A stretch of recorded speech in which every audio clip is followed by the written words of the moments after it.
In this third lecture, I want to discuss one of the most famous intellectuals of the 20th century, one of the few intellectuals to actually become a kind of international star, and that's Jean-Paul Sartre, a French philosopher from my decade, my period, the 60s, but whose career lasted longer than that and started before that, and in many ways whose journey as both an intellectual and an activist marks out a certain search for meaning in the 20th century in his own life. In other words, his own life story is interesting in that regard, apart from the works that he wrote. The best introduction here, given that my last lecture was on Heidegger, is to explain that there was a profound misunderstanding between Sartre and Heidegger over what was going on. Sartre was, as many of you out there know, the popularizer of existentialism in a series of essays and novels and plays that were I think, excellent literature. And the existentialism, one of its sources at least, was Heidegger. But for Sartre, he had misunderstood Heidegger in the way that some of the questions at the end of the last lecture might indicate. Sartre had read Heidegger's account of human being in the world, human Dasein, as a form of humanism. So Sartre wrote a famous essay called Existentialism is a Humanism, to which Heidegger replied, nothing could be, sort of further from the truth. What I'm interested in, Heidegger said, is more the way that language speaks us. In other words, the way that the languages we learn and the cultures into which we are, brought up, the way that they end up interpolating our lives. And you've interpreted me as saying that my only project is how we reform them. And so this misunderstanding, though, in my view, cuts very nicely in Sartre's direction. And the reason it does is, misunderstanding or not, it gives Sartre a very different project. One that I'm sure as soon as I mention the word, and I've already mentioned it in the title, you'll all be familiar with, and that's the project of trying to find a way to live in which one might say of oneself that you are free. In fact, the two phases into which Sartre's career are divided, both are attempts to travel this road to freedom.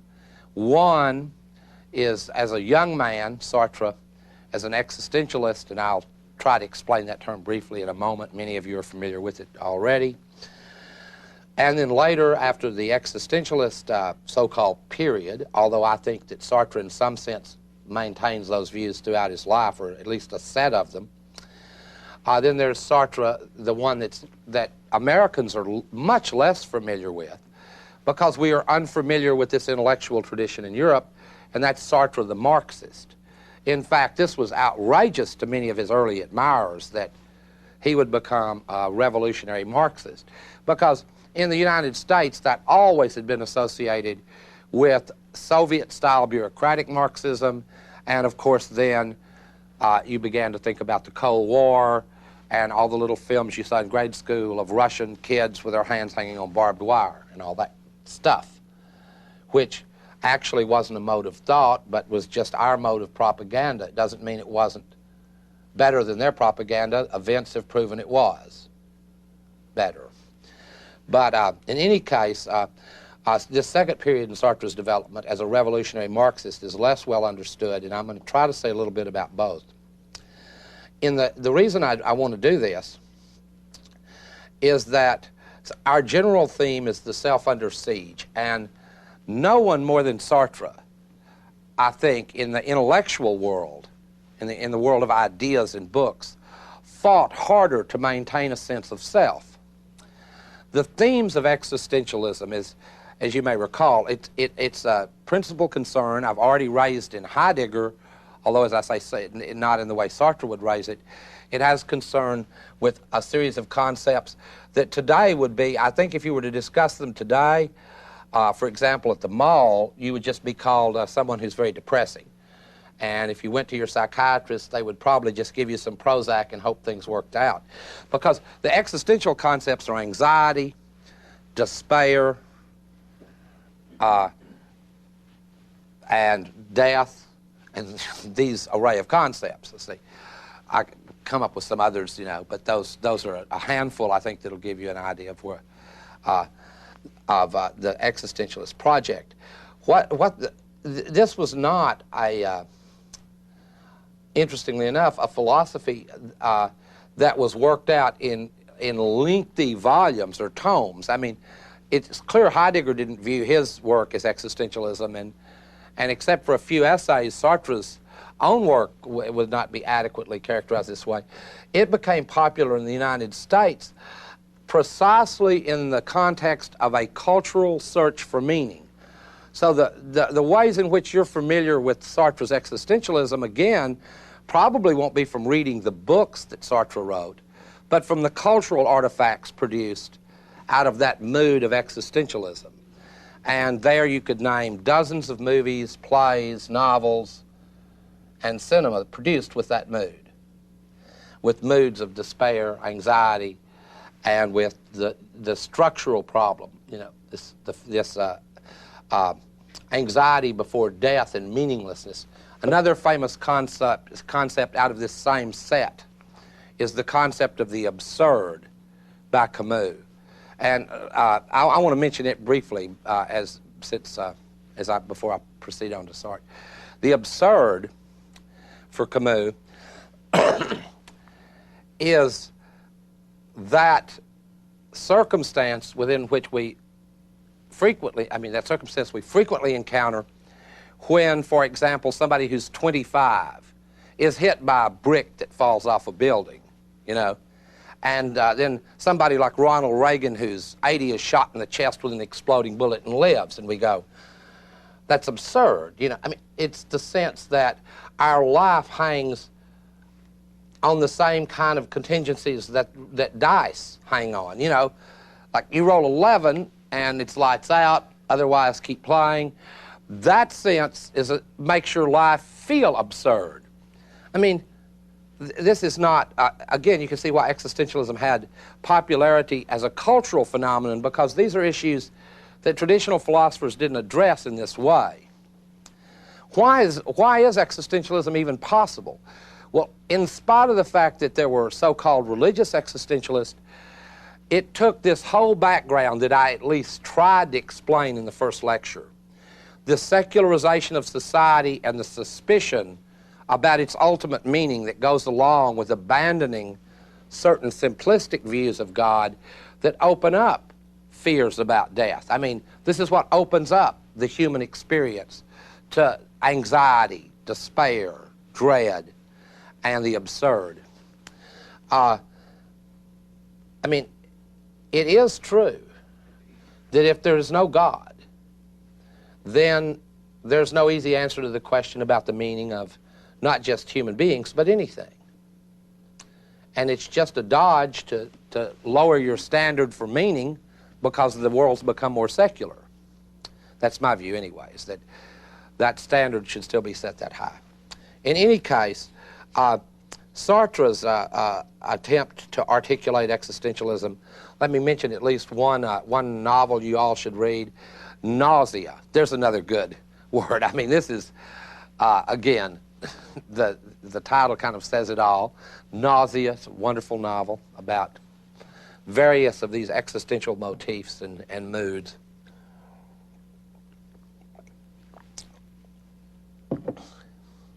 Well, what was supposed to be the glory of existentialism, though, given that its grief was final death, nothingness, the absurd, the moods of it are despair, and so on, well, its glory was exactly along the dimension of freedom.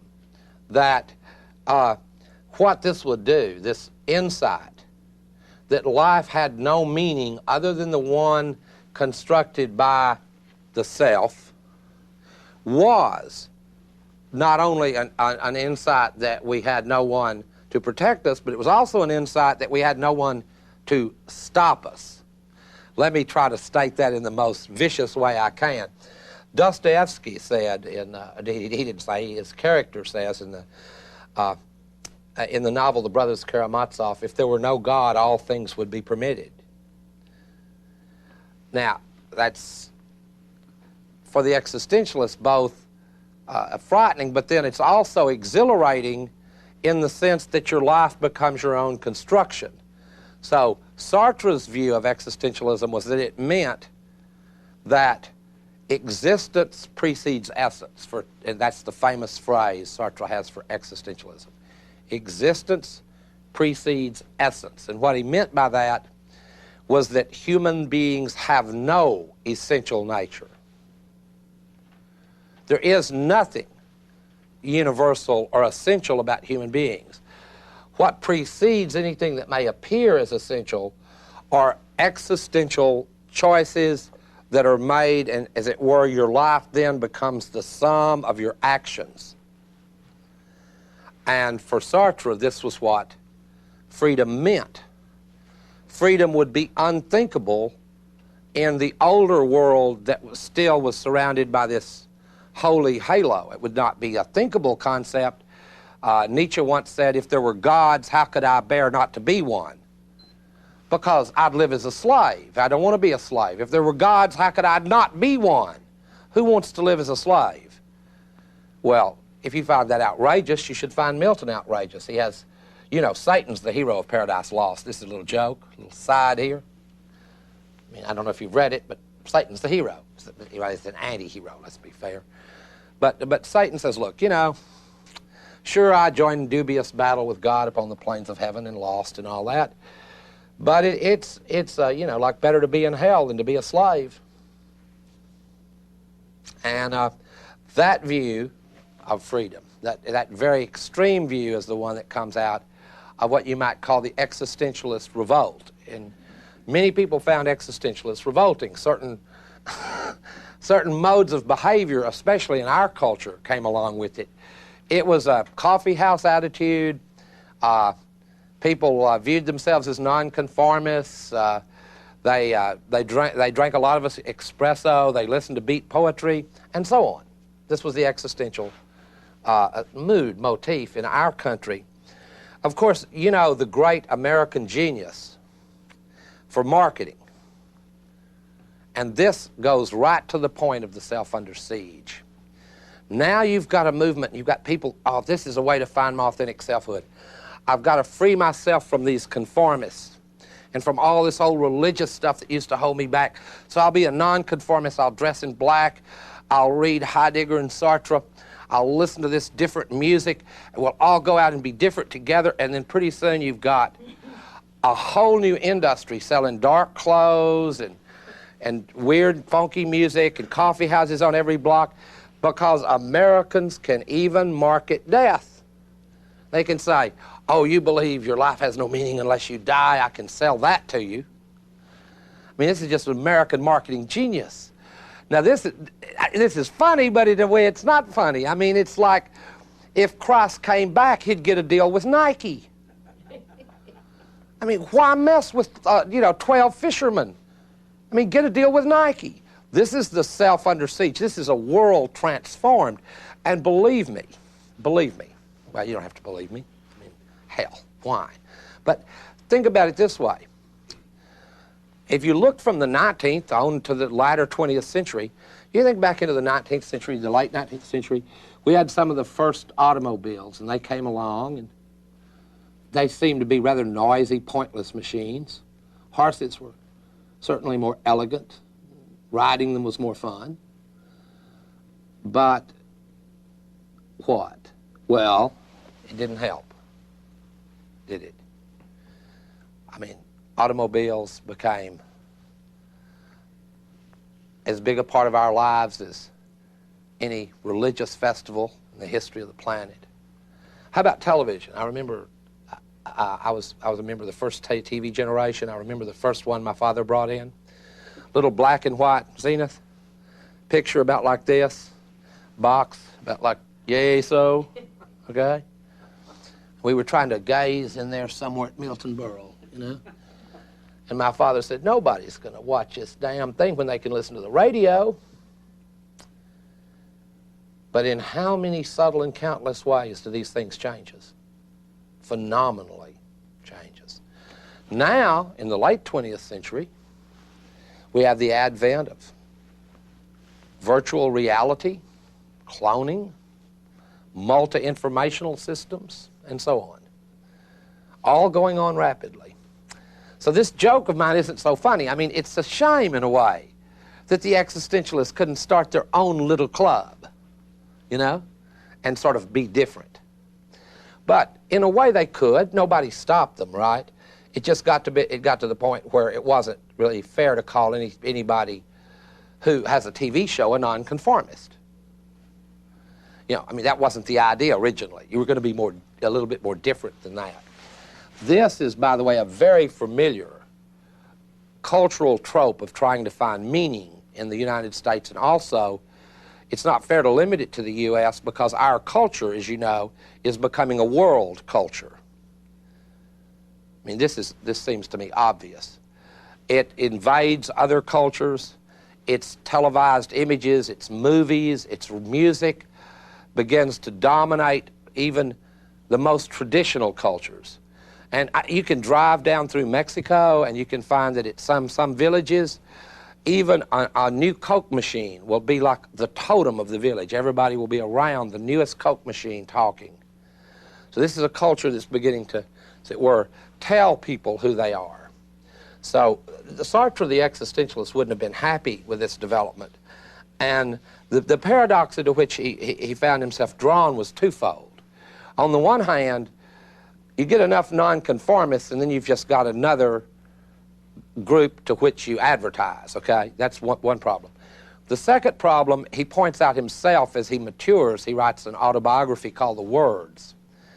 And he said, you know, when I was talking about death and despair and anxiety, when I wrote all that stuff about nausea and whatever, in fact, he's referring specifically to writing nausea. He says, I was a young man, and actually I was fake and hoodwinked to the bottom of my soul.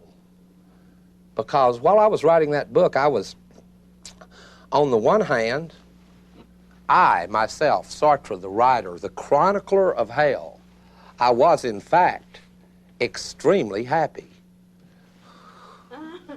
This was sort of bad news for people who loved existentialism. That later on in life, he says, this was the happiest period of my life when I was writing nausea, ooh, death, meaninglessness. And I'm not unaware of that irony in the explication of the material either, because I get a real kick out of this stuff. I enjoy it. I mean, you know, I don't enjoy it as much as Jimmy Swaggart enjoys what he does, but then I don't have the same array of behaviors that he has. In any case, Sartre's mature view was that the road to freedom would lead through an encounter and a construction of selves with other selves. And the only project available, that at least that he thought, on a scale grand enough to be a worthwhile project, and I mean he believed this to the end of his days, as far as I know, was the project of being a revolutionary, which he was. In short, while he didn't view it as a way to stop working on his self-freedom, that his existence preceded his essence, that he would make his existence by choices, that was not inconsistent for Sartre with making one of those choices, or the main choice for his project, the choice of being a revolutionary. And that just meant at that period in Europe to be a Marxist of one kind or another. No one ever figured out the kind of Marxist Sartre was. I mean, I have a book here by him called Search for a Method, which is just what it says it is. He's trying to figure out a reason to be what he has already decided to be. I'm not putting him down for that, because that is, and this is another part of my polemic as the course goes on against analytic philosophy and standard philosophy. Part of their modus operandi is always to have already what you want to prove in mind, and then clearly, after the fact, produce the evidence. It's like lawyering. doing philosophy at universities like Duke and Harvard is like lawyering. You know what the hell you think. Now, and then afterwards you construct the arguments. And I mean, no good philosopher or good physicist would let one little dirty fact get in the way. I mean, that's true of physicists too. Don't think it's just true of philosophers. If you look at a cloud chamber and see just one little particle astray, you just forget it. Hell, I don't know what that is. And you go back to the formulas. By the way, that's not a put down. You'd be crazy to do science any other way. In the case of philosophers, there's not even cloud chambers there, though, so one wonders what kind of drugs they take. But anyway, that's another story. I'm trying to give a substantive talk on Sartre here. It's not working out. Because the reason it's not working out, because his work is immense. There's tons of it. And he's more important as a figure. I want you to understand that, to me, he's more important as a personality of thought. He, in a way, engages in at least the experiences of 3 generations in trying to create an authentic, worthy self. The Second World War generation, where he's a freedom fighter against the Nazis. That's part of his existential identity, comes out of the hideous experience of the Europeans during the Second World War. Certainly existentialism comes out of that. The project of Reconstruction, part of what comes out of that is this commitment to revolutionary Marxism as he understood it and as he understands it. And that's even a more difficult matter, since for Sartre it would be more like what I think we understand in this country as a sort of populism of a certain kind. I mean, it's not what we, it's not like a great love for the commissar or whatever. It comes out of a kind of populist spirit in Sartre. Now, where does that come from? Well, it comes from what he said, as I mentioned earlier. I was mentioning his autobiography, The Words. It comes out of this insight that, when he was young, talking about death and all that, he was a fake, he was hoodwink, and he's come to see that he's no better than anybody else. And that insight, I'm no better than any, that insight leads him on to the insight that perhaps that's the condition that's been historically missing, the condition that societies remain in today, and that's one of rigid hierarchies. And I think that those rigid hierarchies remain intact in spite of the complexity of modern societies, sometimes in absolute opposition to it. And I'm not sure that Sartre had that full insight, but he had it at least in part. And the fact that Sartre's journey through a variant of Marxism, a kind of Marxism, did not produce for him the results that many people expected from Marxism is not a story to be chortled about, because what was Marxism except a secular way to try to recover the lost meanings from a previous sacred period? I mean, it still has this advantage over so-called liberal democratic societies that revolutionary socialists believe something. It could be misguided, but they believe some damn thing, which allows you to predict to some extent what they'll do. This is not an advantage if you take our political system, where it's awfully hard, as many of us have discovered through long years, to predict what any of our leaders, politicians will do, based either on what they say, and the question about whether they believe anything at all is, of course, relevant, obviously relevant. So, I mean, that is the advantage of someone who believes something. And Sartre was an opinionated person about everything, but he was, in the same way, predictable.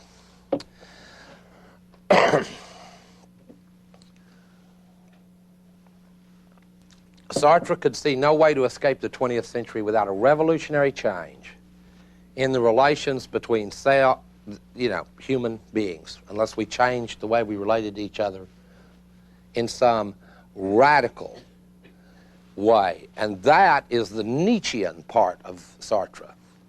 In other words, it wouldn't be enough to merely change the economy in some way to change human beings. It would help, but it wouldn't be enough. The Soviet experience shows that changing it in certain ways doesn't even help. It hurts. But what Sartre was after was, in a way, the same thing that Nietzsche was after. That's a whole new way to try to be human. And it comes, as I say, under this heading of the self under siege. What is the primary experience of his life? Well, when I talk about this in my own terms, the primary experience for me is the war in Vietnam. It shapes the way I think about many things. For Sartre's generation, it was fascism. It was their experience. And it shaped the way he thought about many, many things. Though most Americans have forgotten, when I was in the first grade, we still had our poster up of the Allies. Churchill, FDR, and Joseph Stalin. I can still remember walking into the first grade, looking at the Allies. You know, it's kind of, history's a funny thing, as someone once said. It's a funny thing. So anyway, don't be outraged. Read books from both periods of Sartre's development. The revolutionary Sartre, fascinating, interesting. The existentialist, the same way. Both fascinating men. Sartre also has, I want to leave you with at least one argument. Since philosophers, I guess, come with one argument a day, you know, I'll try to come with an argument of Sartre's. And it's an argument against certain kinds of ethical theories. For example, this one's an argument against Kant's that comes out of Sartre's work, and it emphasizes the importance of decision. For Sartre, your decisions, your acts make up your life. That will be your life, will be the sum total of your decisions and your acts. And here's the example he gives. Here's your moral dilemma. Again, it's based on this thing in fascism. The moral dilemma is this. You have a mother at home in occupied France, and you don't think she'll survive if you don't stay. On the other hand, you also feel obligated to go with your friends who have joined the resistance. Sartre runs through that dilemma, the standard moral theories, Kantian moral theory, utilitarian moral theory. And the interesting thing about it is that, as you might expect, do you think that they'd be worth anything? No. None of them are worth a damn. It doesn't do any good to come up with a categorical imperative that goes, oh, well, let's see, which will cause the greatest good to the greatest number? Saving my mother's life or saving my country's life? You follow me? This is not, this is not amenable, is Sartre's point, to the kind of logic chopping that philosophers do. It's amenable, however, to what kind of person that you're going to see yourself as. In his example, and this isn't a story he uses as an example, it's not a far-fetched example for the France of that period. Not at all. And I think if you think about it a while, you'll see why that the entire line of questioning I'm pursuing about the self under siege is drawing so little support from moral theories. It really can't, because, I mean, it's not what the conservatives think about the late 20th century, that it's immoral. It's that it's beyond good and evil. I mean, these are more tokens in the marketplace upon which we trade. It's not that our society is somehow more immoral than all others. It's just that good and bad appear in it in real cartoonish ways. Maybe they always did. Maybe they always did. I'm not sure. But in any case, that's not the problem. Well, Sartre's career comes to its culmination, and this is his career as an activist, in the 60s when he joins the great student strikes in France. And with their failure, that's, I guess, his last disappointment.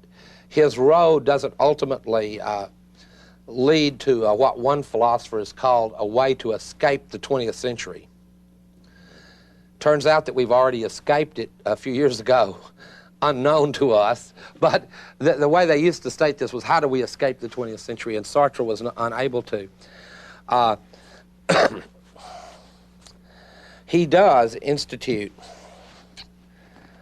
a form of behavior, though, that I think is exemplary for the intellectuals of the whole 20th century. And he has a counter case, or not a counter case, but a similar case in Lukács. And it's an experience that American intellectuals largely bypassed because of the way that the way that fascism left us touched as a distant enemy rather than as an internal enemy. In Europe, the experience was that fascism not only was an enemy to be fought without, but it was in us too. This is the European experience of it. To Americans, it was just like Darth Vader. It's just these, pretty much the reaction we get now when we see a Steven Spielberg movie and there's a swastika in it. Everybody goes, boo, hiss, kill him. And it's just the external enemy. Europeans had to deal with a far more difficult question. And this really does have to do with the they and how you were raised and what you're taught to believe. They had to deal with a much more difficult question of having friends and neighbors who are collaborators, having other people who are not collaborators but who just pretend not to hear what's going on. Just pretend not to hear it. Now, that is an experience Americans know about from our racial history, to some extent, from our history with race. But nothing on the order of fascism in the sense I'm using it here. So, in many ways, the choices that Sartre faced throughout his life are more interesting than any views he held about them. And the way he answered them is the most interesting thing about him. And his journey from a young, sort of existentialist literata, who later admitted was a real elitist, ass, to a revolutionary who at least, met with workers and talked to them. And many of us would think of it as sort of trade union work on the extreme or whatever. But this is a very interesting and emblematic journey in the 20th century because it is a journey through various paths. It tries first to find meaning inside, then try to find it outside, and oscillate between the two throughout his life, an oscillation between trying to find meaning in his life and outside it. It would have been interesting to find out if he ever found it, but then we don't know that. We have no way of knowing that. And then perhaps we shouldn't, because he has left behind a lot of writings, and maybe it's none of our business. But his life is most instructive. I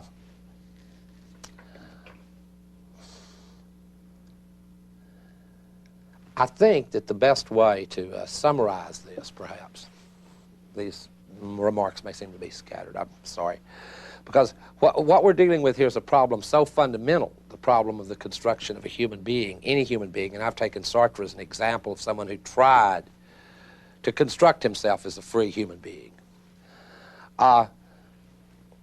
Perhaps what Sartre wanted was what Fidel Castro, I know this is going to be an example you'll all love, what Fidel Castro once told Barbara Walters in an interview.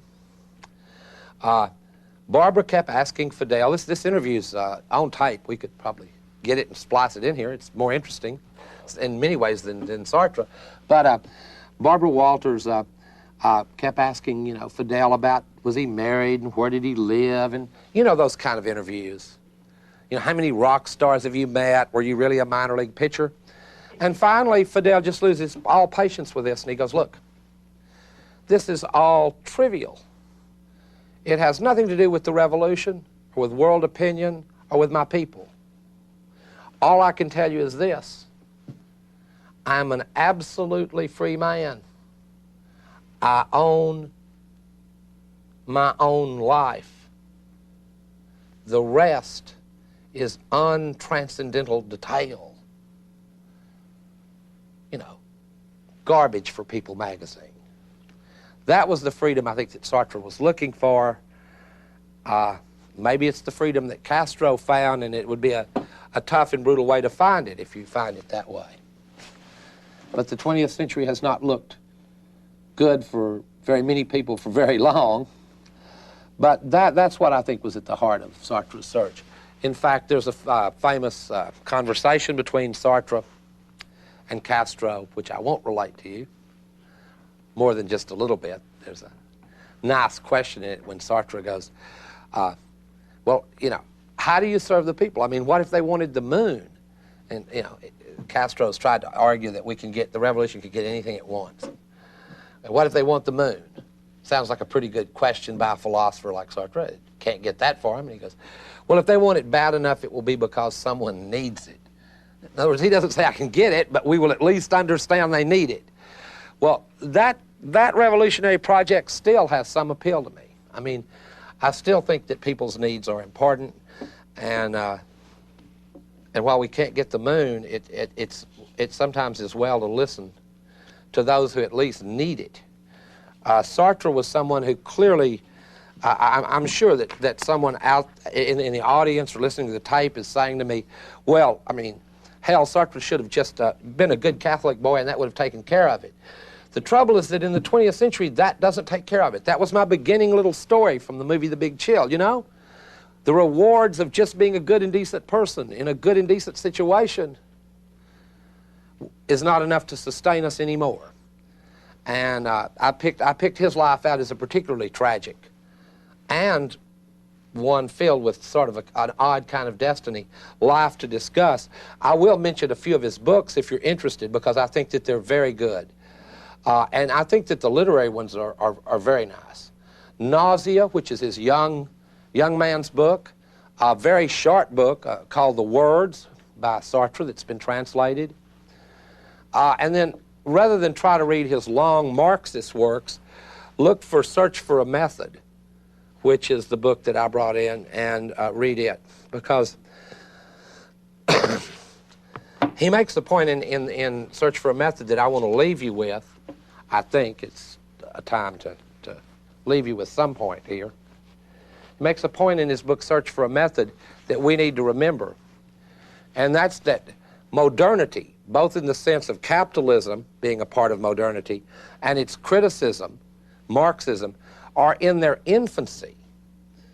This is very important to remember. In other words, we look at these things as structures that have already become old, outdated, thrown away, and I've been talking that way myself. On the other hand, as structures of ideas, these things are barely in their infancy. By that I mean in human terms, they haven't been around that long. I mean, the first trade union is only a little over 100 years old. And it was the trade union movement that created Marxism, not the reverse. Although frequently the propaganda we hear in our own country makes it sound like it was the reverse. It's actually working people that created socialism, not socialism creating them. You know, this seems to me to be an odd way to think anyway.